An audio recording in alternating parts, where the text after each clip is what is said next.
Hello, and welcome to Prime News.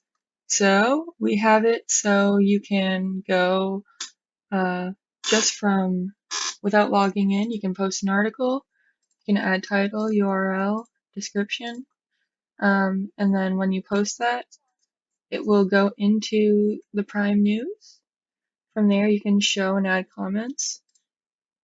As a guest, you can actually see and post comments. So,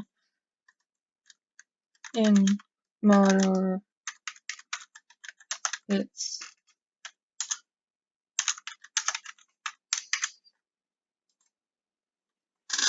And there you go. You can also sign up, create a username, email address, and password, or you can log in.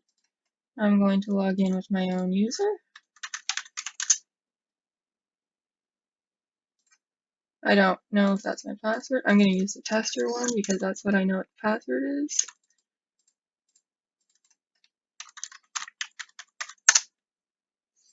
And then now we're logged on. Welcome, Batman. And now Batman can leave his opinion on the beer selection.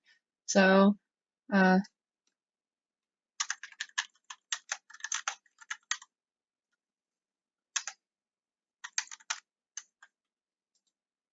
there you go. And you can not show the comments and scroll through. You can also use the find filter to see it, see what's up about React, and you can also clear filter to go back to the bean. So yeah, there you go.